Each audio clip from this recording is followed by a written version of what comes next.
faire une enquête sur la pyramide de Khéops, la grande pyramide. Je veux savoir comment est-ce qu'elle a été construite, où, quand et comment elle est partie. Alors j'aimerais que tu ailles au moment de sa construction. Je vais compter à 3 et ton esprit t'y emmène. Je compte à 3 et tu y vas. 1, 2, 3.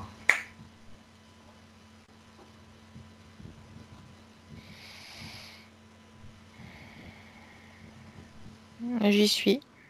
Alors, voilà. Va au moment où la pyramide n'existe pas encore. Il y a le sphinx. Le 5 est déjà existant. Oui. Très bien. Donc il est antérieur à la pyramide. Oui. Il est antérieur de combien de temps? Regarde à quel moment il a été construit par rapport à la pyramide.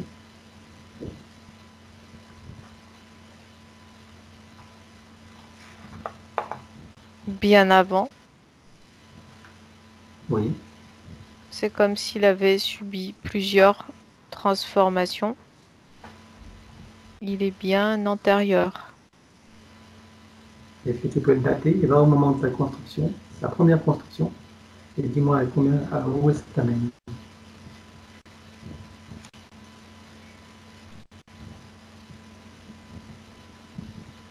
J'ai le chiffre 14 000, mais je ne sais pas à quoi ça correspond.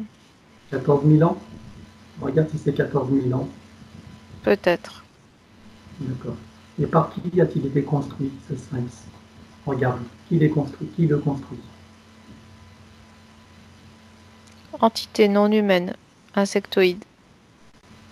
Insectoïde? Et de Euh, quel... Oui. je vois comme en transparence des sous-sols. Dessous, à l'intérieur et dessous. La partie visible sur la surface n'est pas la plus grande partie. La partie la plus importante se trouve dessous avec des connaissances cachées et avec un gardien. D'accord. Ce gardien est un insectoïde également?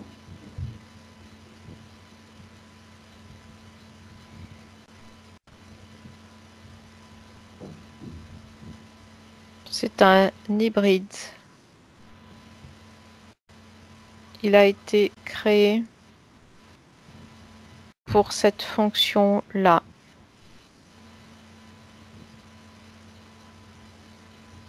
C'est D'accord. comme une immense bibliothèque de savoir qui se trouve dessous.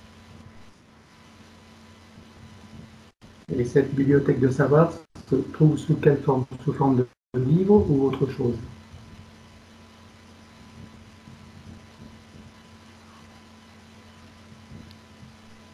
Sous forme d'inscription dans la pierre. D'accord. Si tu prends ta cape d'invisibilité pour aller voir cette bibliothèque de savoir, que ce gardien, ce fameux gardien, ne puisse pas te détecter. Est-ce que tu peux aller voir quelle est la nature de cette bibliothèque? Quelles sont les informations qui sont là, qui nous sont cachées? Il y a de puissantes protections autour. Je peux simplement l'apercevoir de l'extérieur en transparence, mais l'entrée est interdite. Si il y a danger, si j'y vais. D'accord. De quelle nature sont ces protections? Est-ce que tu peux dire de quelle nature sont ces protections? Elles sont de type énergétique.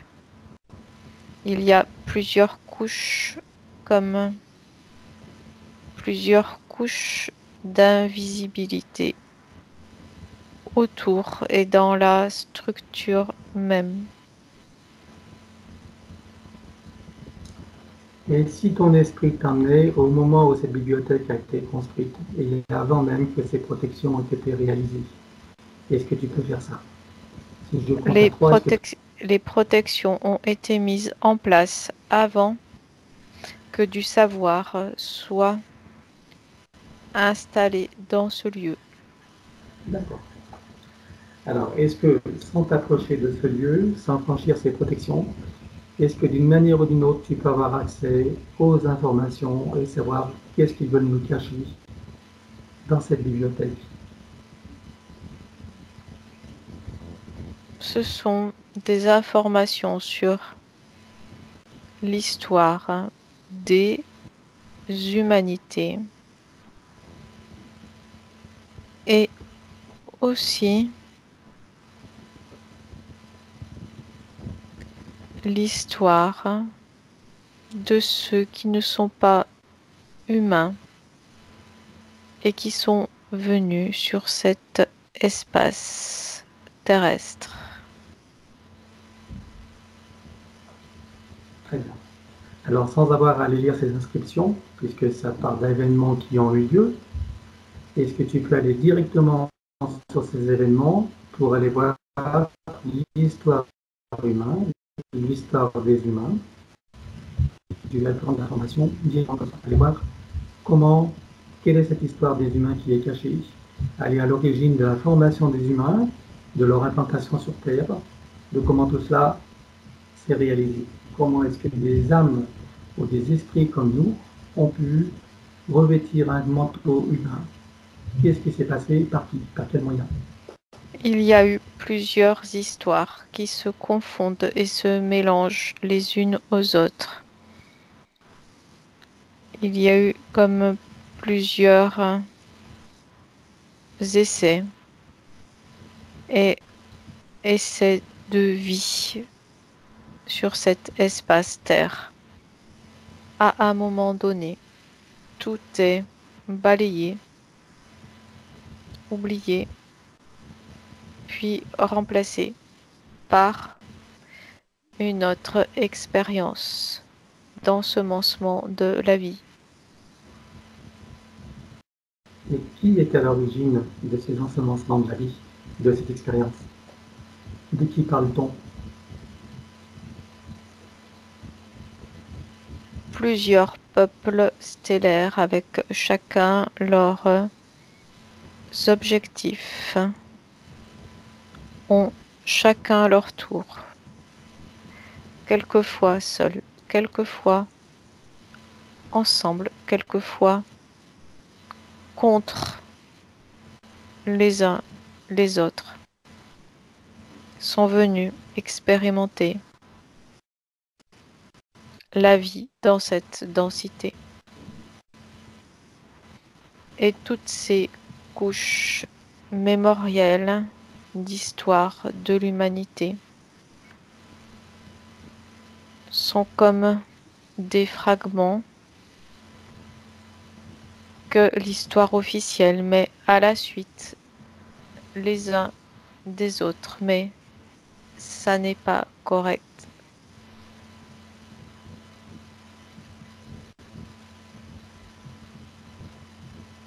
Il a dû y avoir donc plusieurs tentatives de, d'ensemencement de l'espèce humaine, c'est ça? Dont certaines ont avorté, c'est ça en Oui, fait? il n'y a pas une seule histoire humaine linéaire. Il y en a plusieurs. C'est pour ça que toutes les informations qui peuvent paraître contradictoires sont en fait venues de sources différentes, chacune racontant sa propre expérience et sa propre lignée temporelle. Très bien. Donc c'est un énorme calva en fait d'expériences diverses et, et de présences diverses en fait qui chacune Exact. œuvre pour son propre compte.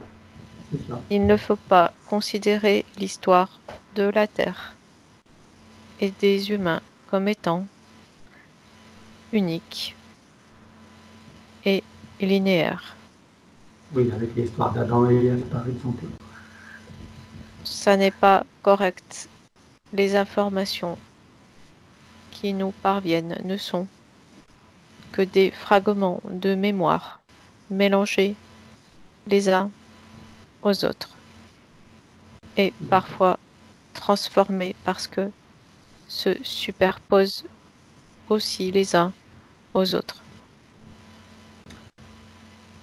Alors, comment se fait-il que dans cette fameuse bibliothèque, ces informations ne soient dissimulées?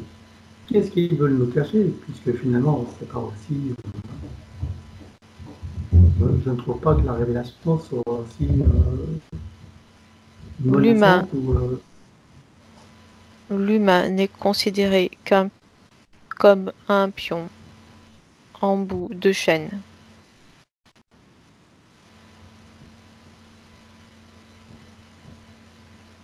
Dont il n'est pas utile, qu'il n'est pas utile d'informer. D'accord. Il est considéré, mais il ne l'est pas.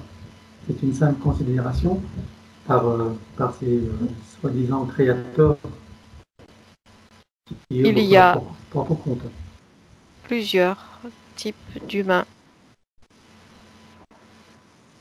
plusieurs types d'humains, aucun lien les uns entre les autres, mais tout le monde est rassemblé dans un même espace-temps.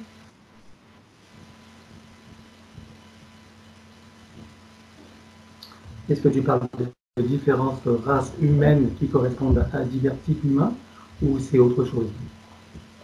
Non, ce n'est pas lié aux races telles que l'on l'entend. C'est lié à la structure psychique, au fait d'avoir accès à son essence divine ou pas. Quel pourcentage d'humains vois-tu maintenant, aujourd'hui, qui ont cette structure qui permet la connexion à son essence divine?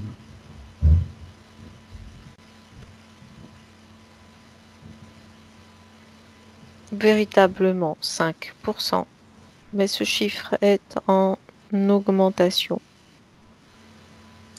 Est-ce que ça veut dire que ceux qui n'y auront pas accès ont quand même la capacité d'y avoir accès? Pour certains, oui. Pour d'autres, non, qui sont comme juste des enveloppes corporelles, des clones sans âme. Est-ce qu'il s'agit de ceux dont on parle dont on nomme des portails? Exact. Et quel pourcentage tu vois dans cette forme d'existence?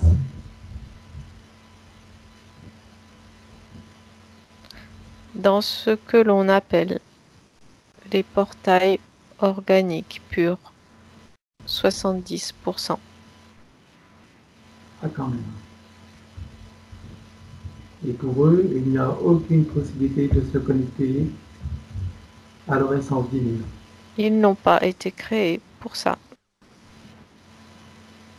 Et qui les a créés, cela alors? Qui a créé cette espèce qui est complètement déconnectée d'une essence divine? Ils ont été créés par des entités qui n'ont pas accès à la troisième densité et qui se servent de ces réceptacles humains pour pouvoir interagir dans notre monde.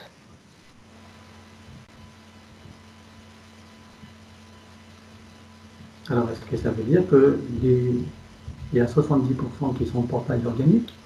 Est-ce que les 30% ont une possibilité d'influer sur ces 70% pour les faire basculer? Aucune Apparemment non, possibilité, puisqu'ils n'ont pas accès. aucune possibilité pour Alors, cela ça veut dire que.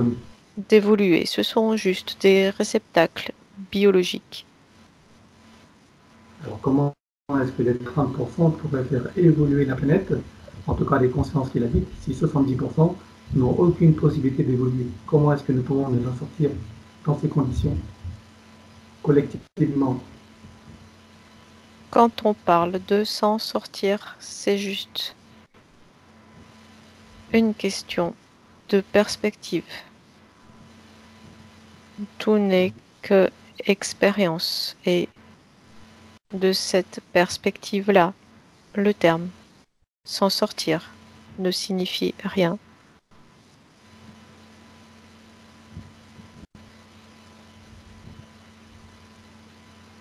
Alors, quelles sont les chances que l'humain, l'humain dans l'incarnation, globalement, puisse évoluer et suivre une croissance ascensionnelle? Quelles sont les chances pour toute l'humanité? Certains humains ont cette possibilité en eux d'évoluer, de s'ouvrir à cette essence divine. D'autres ne l'ont pas du tout.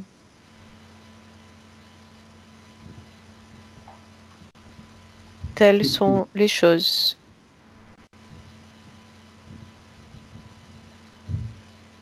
Alors, Il n'y a pas de jugement à avoir. Certains humains sont comme des acteurs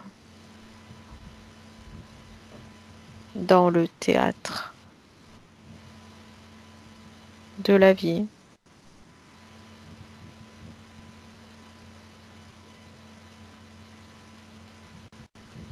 donc, ils sont là pour jouer un rôle, pour servir les 30% justement dans leur expérience, c'est ça? Exact, c'est tout à fait ça. D'accord. Il Et faut tout ça, c'est juste, ça. et il faut juste en tenir compte, le savoir, mais essayer de changer cet état de fait n'est pas correct. D'accord. Alors, quelle est la clé alors pour ceux d'entre nous qui sommes dans ces 30%? Quelle est la clé pour eux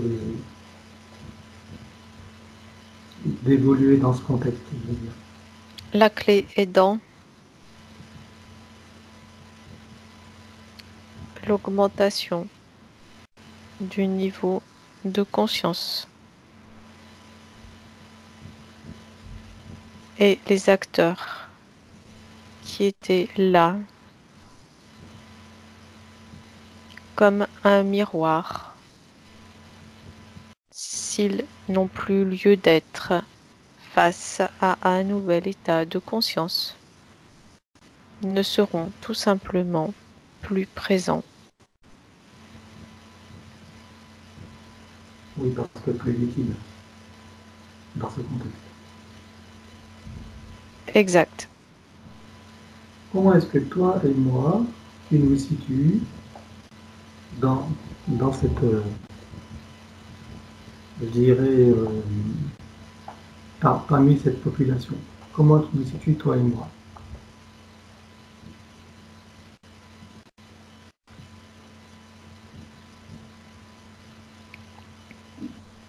En évolution vers les 5%.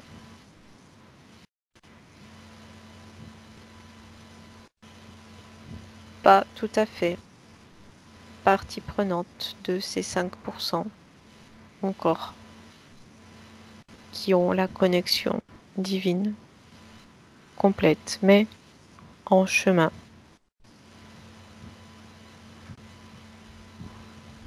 Qu'est-ce qu'il nous manque, nous, pour être dans cet état?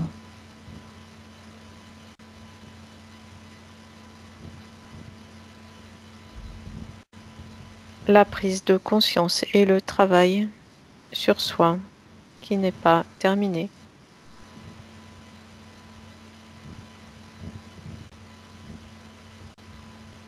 Il y a des étapes. Il y a des étapes à franchir.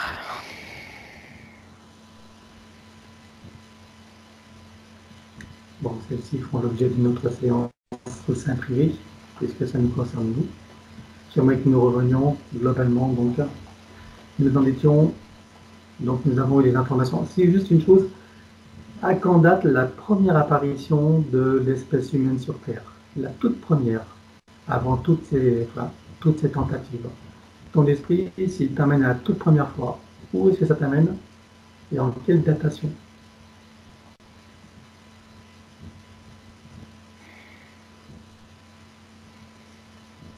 Il y a comme des feuilles de papier calque qui défilent devant mes yeux, posées les unes sur les autres.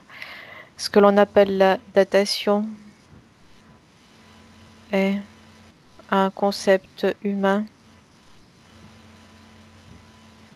Il y a tellement eu de bouleversements et d'expériences, même aussi difficiles à croire que cela paraisse, qui ont eu lieu et qui ont lieu en simultané. Sur un plan quantique. Oui. Donc, toute tentative de datation serait en fait incorrecte, car juste sur un plan, mais fausse sur un autre. Et oui, ça dépend de la dimension dans laquelle on se trouve, c'est ça. Les expériences sont multiples. Il y en a énormément. Desquelles veux-tu parler pour la datation? Je pensais à la première expérience physique sur notre plan troisième dimension. Si on laisse celles qui sont dans les autres dimensions, si on prend les premiers corps physiques sur Terre, où est-ce que ça nous amène?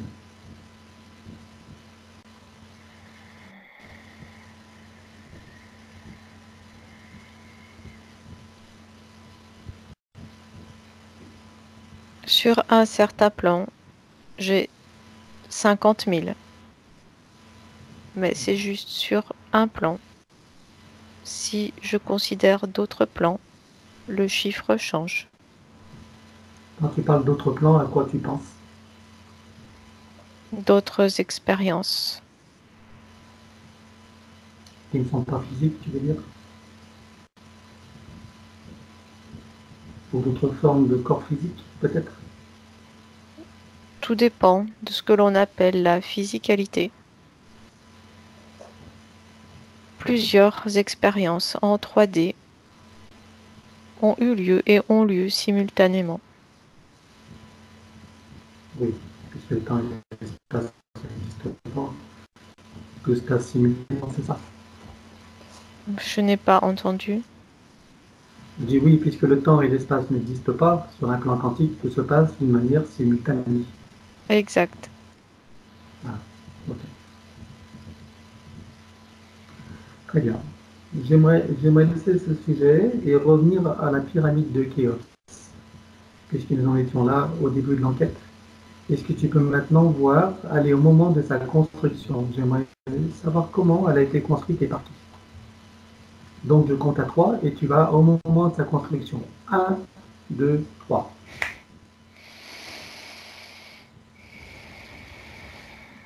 Je vois des grands êtres hauts de 2 mètres, 2 mètres 50, voire 3 mètres, avec des crânes immenses allongés. Et derrière eux se trouvent des entités de type insectoïde, noir. D'accord. Et d'où est-ce qu'ils viennent, ces êtres de 2-3 mètres au crâne allongé? Ils viennent de quelle planète, quelle constellation,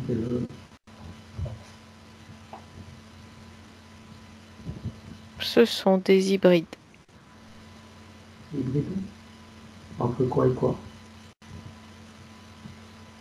Entre les insectoïdes et l'humain.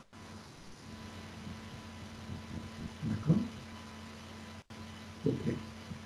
Alors, si tu regardes au moment où ils construisent la pyramide, de quelle manière ils s'y prennent pour tailler les pierres, pour pour ériger cette pyramide. Regarde. Comment font-ils? Le son. Le matériau est déformé par le son et transporté par le son. De quelle manière ils émettent ces sons?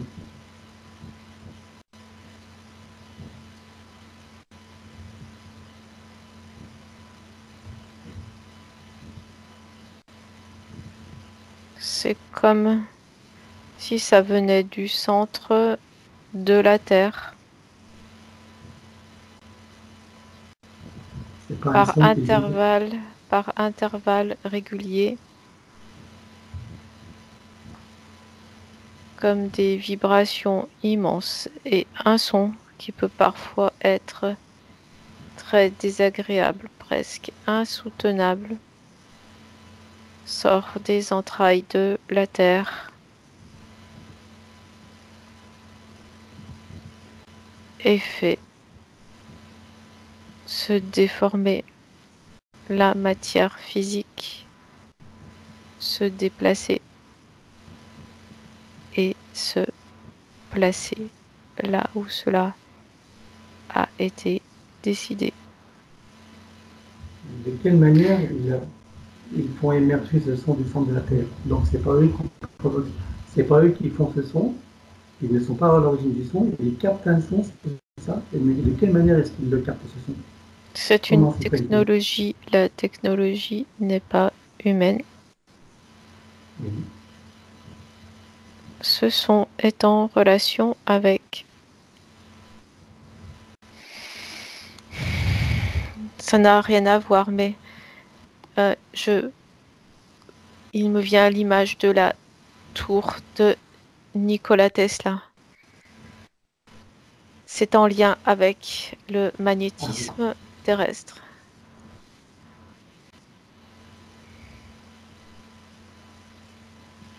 d'accord. Donc ils ont des appareillages qui permettent de capter ces sons et de créer ces vibrations, c'est ça? Oui, le son ne vient pas que de la Terre. C'est comme si des liaisons étaient faites entre l'énergie du ciel, l'énergie électrique, l'énergie de la foudre et l'énergie magnétique. D'accord. Donc électrique et magnétique, donc ça fait électromagnétique. Exact.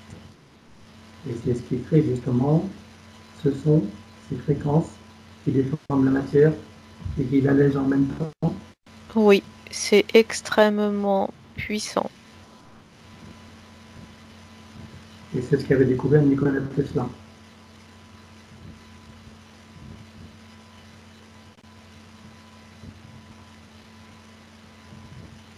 Il a découvert un aspect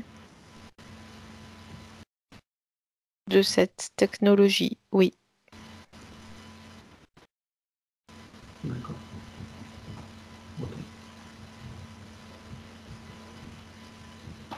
Alors, j'aimerais savoir dans quel but est-ce que ces insectoïdes, avec les hybrides qui semblent être en fait les petites mains, c'est ça, si j'ai bien compris, dans quel but est-ce qu'ils ont construit, je dirais, cette pyramide et les autres, si c'est aussi de leur œuvre. Quel a été leur objectif de construire cette pyramide?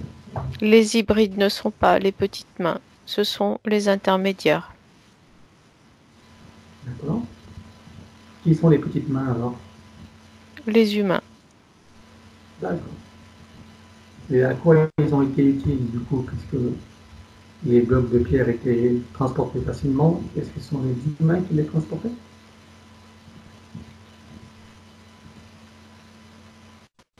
Les humains font les basses besognes. Ils mettent en œuvre cette technologie dont ils ne comprennent pas le sens car la globalité de la technologie ne leur est pas expliquée. Alors quel est le but des insectoïdes de construire ces pyramides. À quoi est-ce qu'elles devaient leur servir? Quelle est la fonction de ces pyramides pour eux? Pourquoi c'était important qu'ils la construisent? Ce sont des portes sur d'autres plans. Et aussi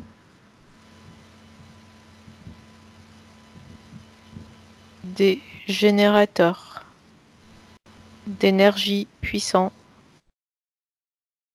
qui agissent en synergie les uns avec les autres. C'est comme un réseau.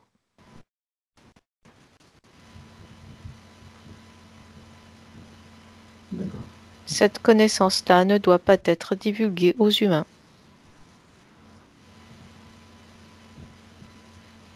Ok. Cette connaissance-là ne doit pas être diffusée aux humains. Cette connaissance-là ne doit pas être diffusée aux humains. Qui est-ce qui dit ça? Qui s'exprime là? Une voix métallique. D'accord. Robotique? Oui, Qui vient d'où? au-dessus de moi. D'accord. Est-ce que tu es connecté à cette voix métallique? Non, elle est apparue pour me bloquer. D'accord. Est-ce qu'elle a réussi à te bloquer?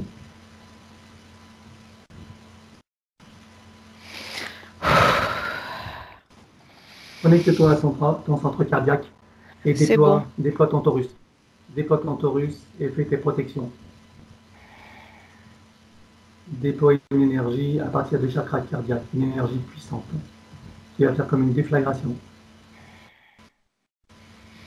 C'est bon. Très bien. Comment te sens-tu? Bien. Parfait. Alors nous reviendrons, il commence à se faire tard par rapport au délai qu'on s'est fixé. Nous reviendrons lors d'une prochaine enquête pour approfondir cette question. Est-ce que tu veux bien? Oui.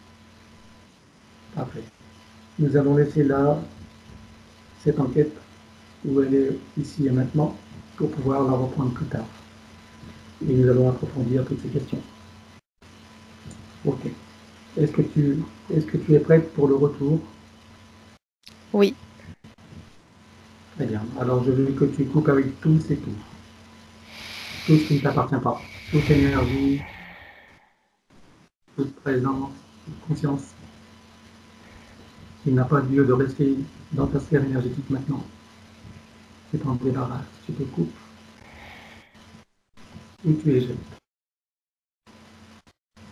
Oui, c'est bon. Tu libères complètement, tu retrouves ton espace, ton énergie et ta propre conscience. Très bien. Nous allons nous faire tous les deux une douche énergétique. En nous, tu vas chercher un portail dimensionnel de très très haute fréquence pour nous nettoyer avant le retour. Oui, ça y est. Parfait. Nous cherchons une magnifique cascade de très très haute fréquence. Sur plusieurs fréquences, sur plusieurs lumières, sur plusieurs sons, sur plusieurs géométries également, sur plusieurs parfums. Que tous nos plans soient nettoyés. Et tout ce qui n'appartient pas à chacun des plans soit ou transmuté, nettoyé, évacué, ou traité de la manière la plus adéquate possible. La fleur de vie est sous nos pieds. Voilà, j'en étais sûr. Elle Comment permet de transmuter Parfait. et de nettoyer. Parfait. Et si en plus de la fleur de vie, nous faisons descendre le rayon or et diamant de l'énergie christique, la conscience christique, qu'est-ce qui se passe? Il y a une lumière violette qui apparaît. De transmutation? Oui, c'est d'une grande douceur et ça élève. Elle est là pour élever toutes les fréquences.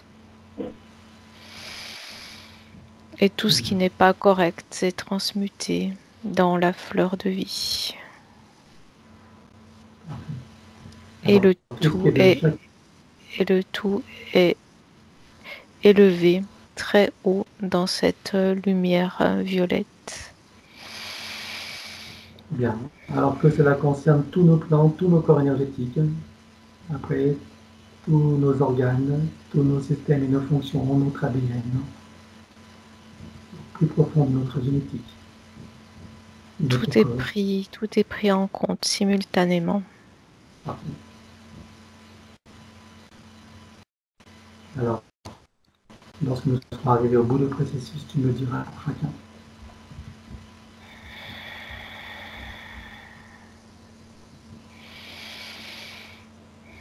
C'est fait. Parfait.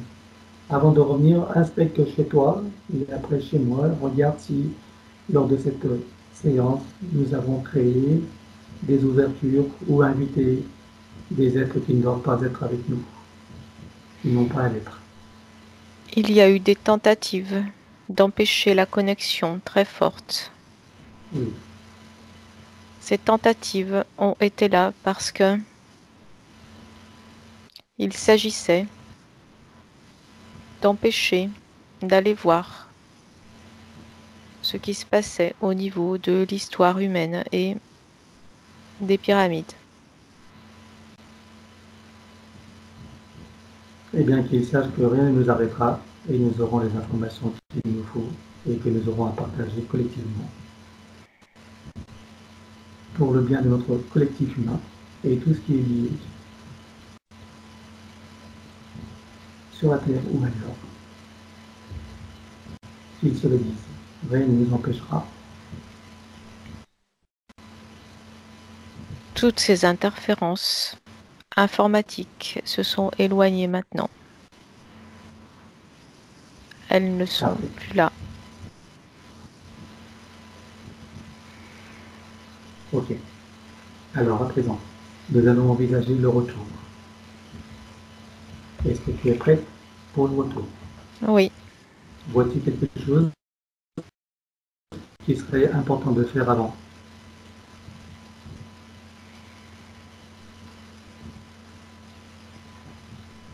D'envoyer, ou plutôt de créer, une tornade dans chacune de nos pièces respectives où nous sommes en train de travailler actuellement. Très bien. Alors, nous allons commencer par chez toi. Je crée une tornade pour chacune des pièces et tu vas faire en sorte qu'elle nettoie sur tous les plans, partout où ça doit être.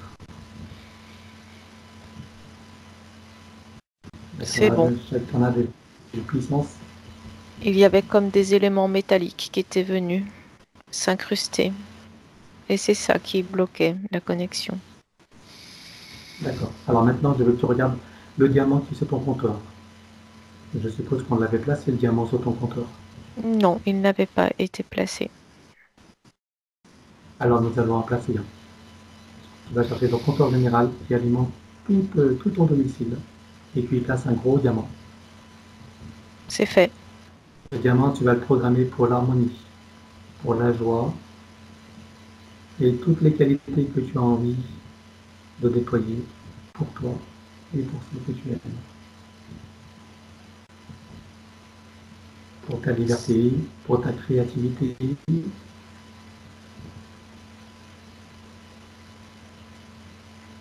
C'est fait. Comment le sens-tu?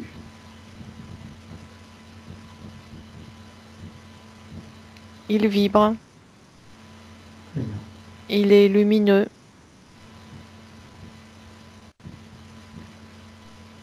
Et cela passe par différents stades de couleurs qui alternent les uns avec les autres. Très bien. Alors maintenant, tu vas le programmer pour que rien ne puisse l'atténuer ou le détruire. Que rien ne puisse l'atteindre ou le toucher sans ton consentement. C'est fait. Parfait. Maintenant, tu peux te connecter chez moi. Nous allons faire la même tornade dans toutes mes pièces. Qui soit puissante, qui nettoie tout partout, là où ça doit être. Et traiter ce qui doit être de la manière la plus adéquate possible. Sur tous les plans. Des éléments métalliques s'étaient incrustés aussi. On va que tout se nettoie, y compris ordinateur, y compris box, y compris réseau, que tout se nettoie parfaitement sur tous les plans. C'est bon, ils ont été éjectés et détruits. J'aimerais que tu ailles voir le diamant que j'ai placé sur mon compteur général. Et dis-moi dans quel état le vois-tu?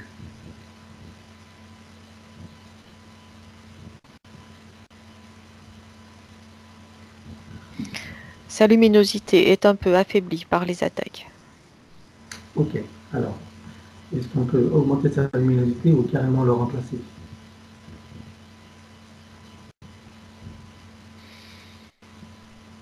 On peut augmenter sa luminosité. Il n'est pas si atteint que ça. Très bien. Ok, alors vas-y, commande et qu'est-ce qu'on fait ce qu'il faut pour qu'elle retrouve sa luminosité initiale, sa pleine puissance. Va irradier la créativité, l'abondance, l'amour, la connexion à l'essence divine, l'énergie créatrice.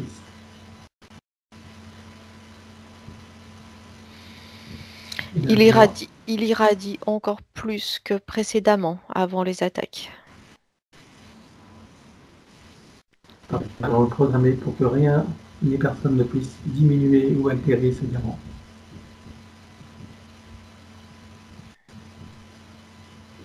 C'est fait. Est-ce que tu es prête pour le retour? Oui.